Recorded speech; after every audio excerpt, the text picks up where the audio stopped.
A lot of times, whether you're in legal services, a consultant, a freelancer, or a business professional, you'll find yourself needing to format a contract in Word. Let me show you how to format a clean, legally sound contract in Microsoft Word, and along the way, we'll highlight key business and legal best practices that every professional should know.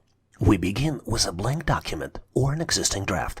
First, set your margins to 1 inch and choose a clean, formal font like Times New Roman or Calibri, sizes 11 or 12. These basic formatting steps aren't just cosmetic. They create a more readable and scannable contract for both internal reviews and legal counterparts. Legal contracts are complex, so breaking them into well-labeled sections is essential. Use Heading 1 for major parts like scope of work, compensation and termination, and Heading 2 for subsections. Let's now talk about clauses. In legal writing, numbering matters. Use multi-level lists to number your contract in a consistent way, like 1.1, 1.2, 2.1, and etc. This way, you don't have to manage it manually. This enables readers to reference specific section quickly and keeps your layout compliant with legal norms. Every contract ends with the signature. Use Work Signature Line feature to insert a professional-looking area for signing.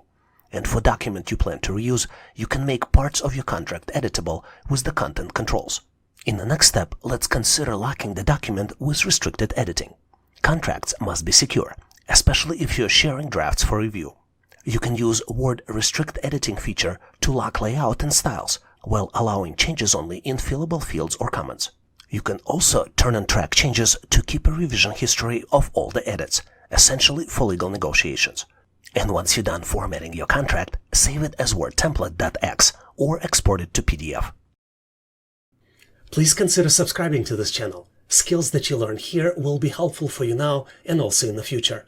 You will also have an opportunity to help other people by answering their questions and helping them solve their challenges. If this video was helpful, consider giving it a big thumbs up. This tells us that you need more content like this and we'll deliver to you in the future.